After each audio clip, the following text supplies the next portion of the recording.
Ayo siapa?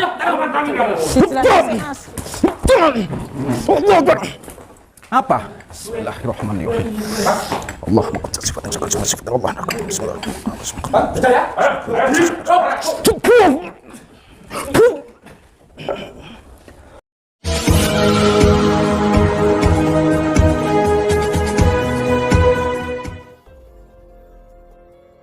Assalamualaikum sahabat spiritual yang berbahagia. Aksi Gus Nur Samsun ini adalah ketika beliau berusaha menghentikan tindakan brutal Mas Alfian dan para teman premannya. Karena merasa marah dengan seorang ustadz, Mas Alfian dan temannya ingin menghabisinya. Lalu apakah yang kemudian dilakukan Gus Nur Samsun? Mengetahui hal brutal yang terjadi di hadapannya itu, silahkan disaksikan kisahnya selengkapnya. Semoga Allah Subhanahu wa Ta'ala senantiasa melindungi Gus Nur Samsun dalam menjalankan setiap misi dakwahnya. Bismillahirrahmanirrahim. Allahumma sholli ala sayyidina Muhammad wa ala ali sayyidina Muhammad. Lihum satun udfi biha harul wabail hatimah. Al-Mustafa wal-Murtada wabanahuma wa Fatimah.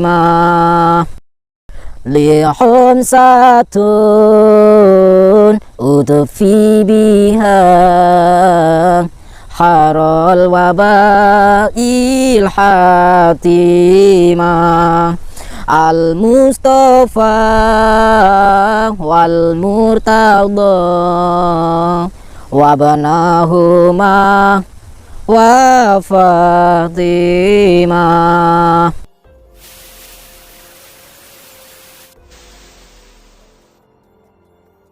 Sahabat yang berbahagia, video ini adalah masih dalam misi Gus Nur Samsun untuk membongkar sosok pria bejat yang menghamili Wulan.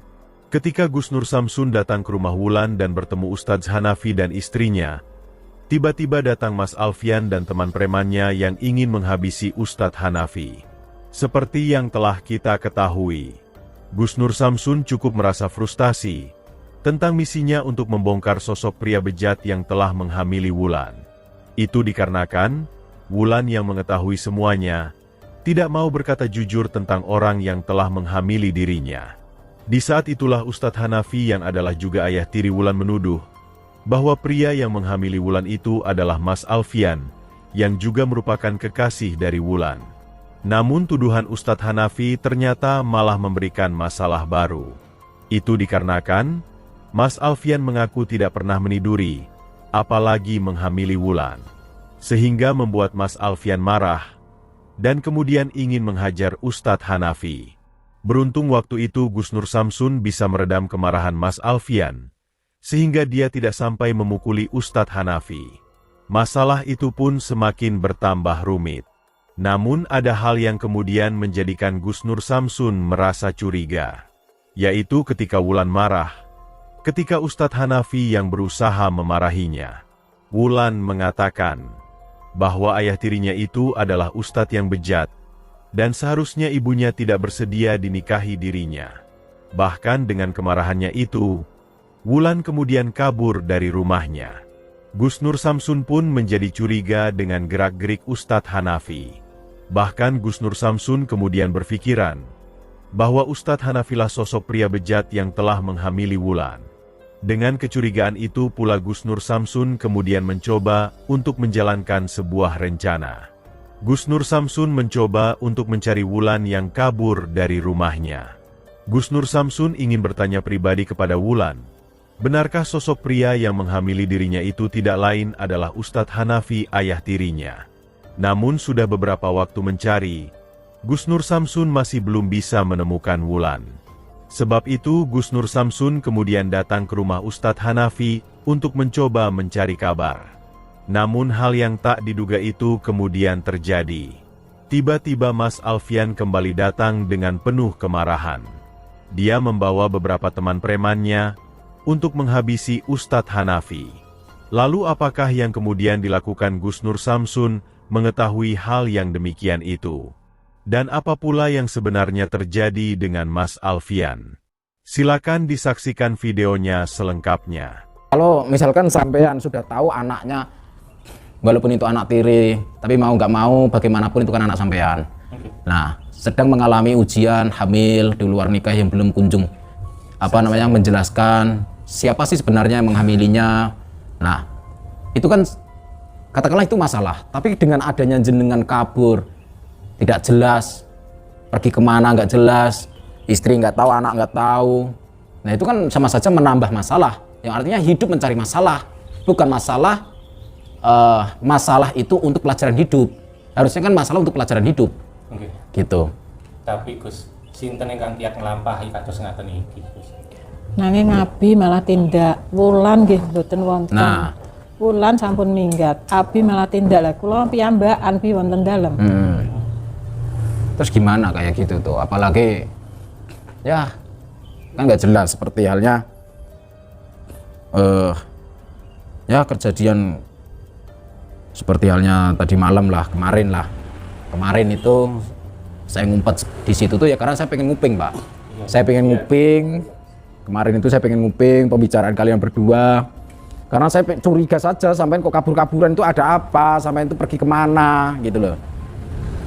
Sedangkan jenengan itu seorang ustadz, kok kemarin itu awal pertemuan sama saya, sama Al, sama keluarganya Al, kok jenengan mengundang dukun. Nah, seorang ustadz kok malah ngundang dukun kan aneh. Harusnya seorang ustadz itu menunjukkan kebaikannya di depan keluarga, di depan masyarakat, bukan malah ustadz mengundang dukun. Berarti kalau begitu kan mana yang lebih hebat? Berarti kan lebih hebat dukun kalau begitu. Yang sebenarnya adalah harusnya lebih hebat ustadz daripada dukun. Kenapa seakan-akan sampean itu malah membutuhkan dukun? Harusnya dukun itu tunduk sama ustadz, bukan ustadz malah menghadirkan dukun. Kan aneh.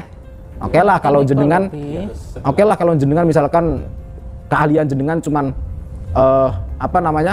di bidang kitab, ngaji dan sebagainya, bukan di bidang hikmah seperti saya. Oke lah, nggak masalah. Tapi ya seenggaknya ngundang sesama ustadz yang keahliannya al-hikmah atau keahliannya spiritual lah. Jadi orang saya saja dimintai tolong sama Bu Mus, istri jenengan sendiri. Saya tidak menggunakan cara seperti itu kok, Pak. Saya lebih menggunakan cara secara logika saja. Nggak usah pakai kayak gitu, ngapain itu? Itu bagus. Setelah kejadian beberapa kali itu, saya baru jelas dengan penjelasan Gus Nur, sehingga malam-malam berikutnya saya itu berpikir gitu loh. Ada kebenaran, ada penyesalannya setelah diberi penjelasan dengan Gus Nur. Hati saya sebelumnya sudah agak gamblang, Gus, sehingga berpikir menyesal saya. Oh benar, berarti sudun saya itu salah. Sudun saya itu salah. Itu baru saya ya setengah-setengah sadar dan setengah-setengah berpikir, saya ini seorang ustadz, kenapa saya harus seakan-akan musyrik gitu, tak? Nah, apakah itu yang namanya ujian untuk saya? Kilap dengan Allah. Ujian iman itu namanya. Ya, iya, tak, betul. Harus kilap dengan Allah. Ya apa ya, katakanlah yang lalu biarlah berlalu. Masa depan kita ya harus lebih baik, memperbaiki sebaik-baiknya supaya menjadi hamba yang lebih baik, dengan cara yang baik, dengan tujuan yang baik. Begitu.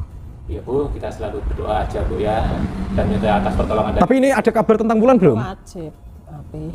Kabar tentang bulan? Belum, Ustaz. Lah katanya Pak Ustadz belum. mau ikut mencari. Gimana? Tadi sudah dicari belum? Saya ya berusaha mencari tapi dekat-dekat. Soalnya tadi pagi saya lewat ke sini tutupan pintunya. Terus siang saya ke sini tutupan. Ini kan sore. Lah kebetulan lewat kok buka. Saya kan langsung mampir aja ke sini. Ya. Nah, dalam waktu itu saya sangat mempercayakan kepada Gus Nur dengan nada emosi kan waktu itu. Dengan nada emosi waktu itu Gus Nur kan bilang, ya sudah kalau sampai nggak mau mencari, saya akan bisa mencari sendiri. Bagus. Ya itu kan ada saya seakan-akan emosi tersinggung, Bagus. Iya. Ya sudah, kalau Gus Nur mau bisa mencari sendiri, cari aja sendiri. Jangan melibatkan saya. Tapi setelah sampai pergi itu hati saya kok berpikir, Gus.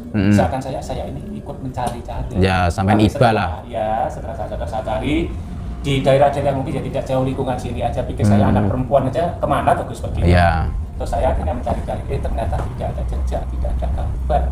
Bahkan tak seorang pun tahu kemana dia pergi gitu. Yang artinya belum ketemu ya ini ya? Belum. Saya khawatir Gus kalau ada apa-apa pada Wulan.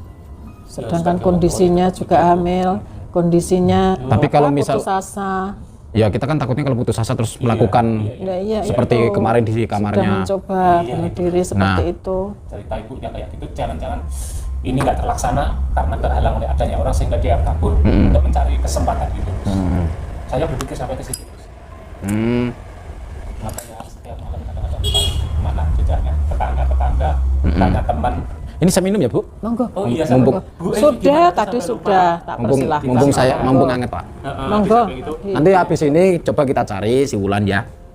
Ya, Habis ini Gus. kita cari. Kita cari bareng-bareng ya Gus ya. Siap. Saya kayaknya Siap. sudah sadar ingin mencari bersama penjenengan nanti. Siap.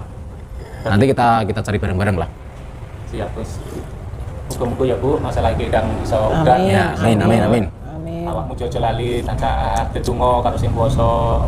Ya Oke. tulung dungane Gus Nur, ya aku dhewe tak ora kendang kon nyuwun. Nggih. Amin. Jadi lebih baiknya itu astagfirullahaladzim.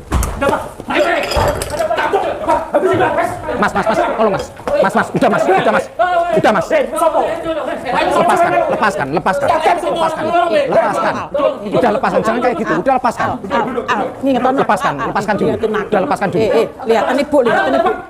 Mas Al, nggak boleh kayak gini. Lihatin Udah mas, lepaskan mas. Wah, Al, noleh aku, Al. Mas. Noleh aku. saya bukan siapa-siapa. Saya hanya membantu bapaknya ini, keluarga ini. Ya, Aku jangan coba-coba kamu.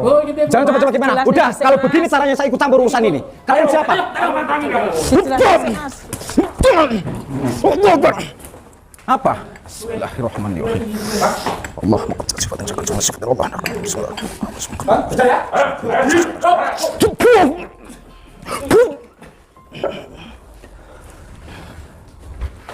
Sini Pak Ustadz. Bangun Pak Ustadz. Udah, gini. Saran saya gini. Udah. Saran. Udah ini pakai dulu. Sampein pakai sendal. Enggak usah gemeter. Istighfar. Gini, Bu. Sampein sama Pak Ustadz kabur aja.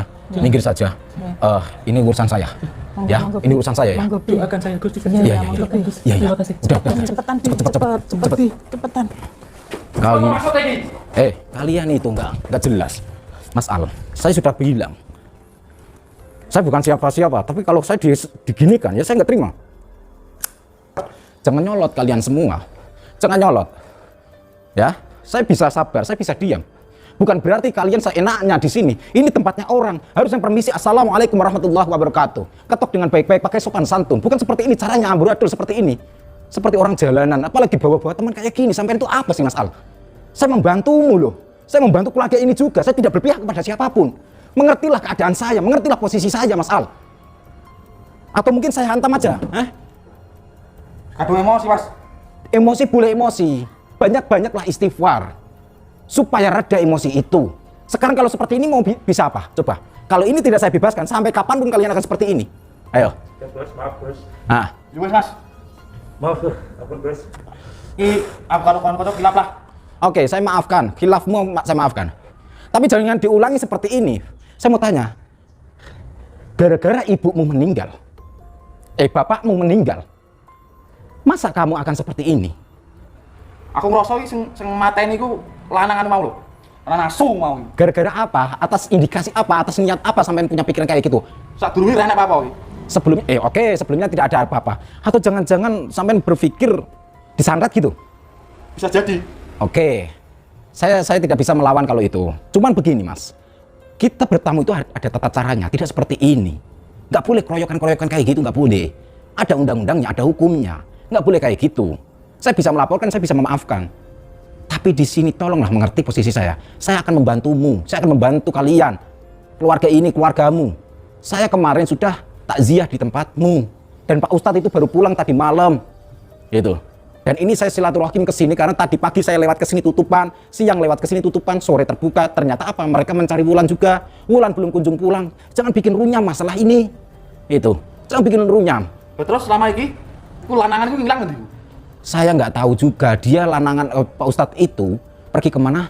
nggak menjelaskan, katanya mencari ketenangan seperti itu. Saya nggak tahu mas. Sekarang beginilah, saya memaklumi emosionalmu, saya memaklumi, tapi dengarkan saya. Mau saya lepaskan atau tidak? Kalau misalkan tidak, saya tinggal. Hah? Tapi kalau mau saya lepaskan ada syaratnya. Reda dulu emosimu, reda dulu emosimu. Jangan seperti ini. Itu loh. Saya akan membantumu. Saya akan membantu Wulan. Saya akan membantu keluarga ini.